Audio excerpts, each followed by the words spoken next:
Thom Hartmann here on the best of the rest of science and green news. You need to know this. The 2010 BP oil disaster released about 5 million barrels of oil into the Gulf of Mexico. And according to a new study, about 2 million barrels are still trapped on that ocean's floor. The study, called Fallout Plume of Submerged Oil from Deepwater Horizon, was conducted by researchers from the University of California and led by geochemistry professor Dave Valentine. The scientists analyzed sea sediment from the Gulf and discovered what they called a bathtub ring of oil the size of the state of Rhode Island. Despite the obvious link to the 2010 explosion and subsequent leak, BP denied a connection to Deepwater Horizon and issued a statement saying, quote, "The authors failed to identify the source of the oil," end quote. However, the authors of this recent study, which was published in the peer-reviewed journal Proceedings of the National Academy of Sciences, say that the 2010 spill's impact could be even worse than they have indicated. The study reads, quote, "We also suggest that a significant quantity of oil was deposited outside this area, but so far has evaded detection because of its heterogeneous spatial distribution," end quote. In other words, oil that spread in different directions still may not be accounted for. It's been over 4 years since the Deepwater Horizon exploded, began spewing oil into our Gulf, and we still don't know the full extent of the damage or whether it will ever really be cleaned up. Yet BP is still raking in profits, and more wells are being drilled off our shores.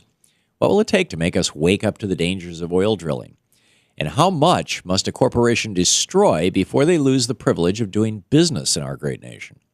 For the sake of our planet and our species, we must answer those questions before we find ourselves dealing with an even bigger disaster. Pope Francis says that evolution does not conflict with the story of creation. At a Vatican gathering last week, the Pope said, "When we read about creation in Genesis, we run the risk of imagining God was a magician with a magic wand able to do everything, but that is not so." End of quote. In fact, he said that, quote, "The Big Bang Theory," end quote, "and evolution aren't just consistent with biblical teachings." He said that they are essential to understanding God. Although Catholic teaching has not specifically opposed the theory of evolution, the pontiff, at least recently, the pontiff's open embrace of science is quite remarkable. In addition to his words on evolution, Pope Francis also said that, quote, "It is a grave sin against God the Creator," end quote, "to destroy our planet, and that scientists have a unique responsibility to care for the earth."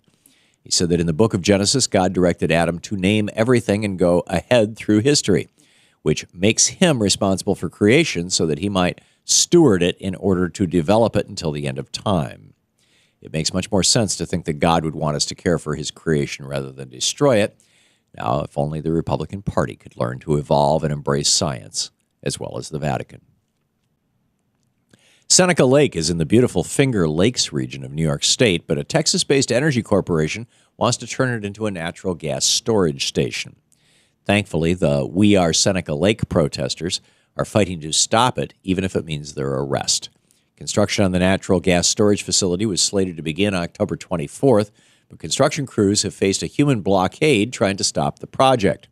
Last week, 10 protesters were arrested for attempting to protect their pristine lake, which provides the area with water for drinking and irrigation. They're calling on residents to contact Governor Andrew Cuomo and their local lawmakers to protect the lake, and they say that they're not going away.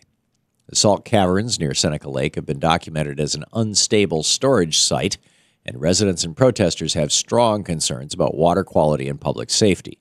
Barbara Scheisser of Seneca Lake Pure Water Association said, quote, "The storage site increases the likelihood of contamination of our air, soil, and water.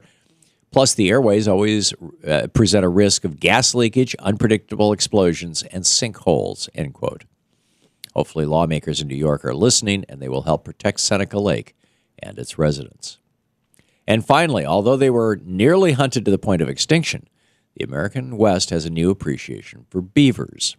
As it turns out, the rodents benefit ecosystems in ways that man can't easily replicate.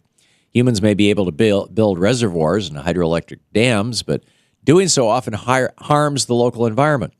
Beavers, however, are able to raise the water table in an area in a way that improves the habitat of fish and wildlife, enriches the soil, and spurs the growth of grass, shrubs, and saplings.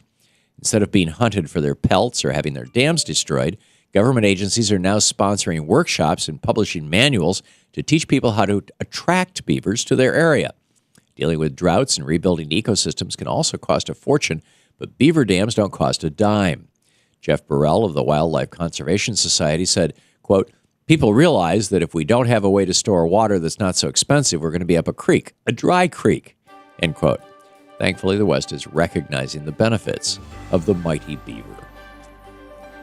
And that's the way it is for the week of November 3rd, 2014. I'm Thom Hartmann on Science and Green News.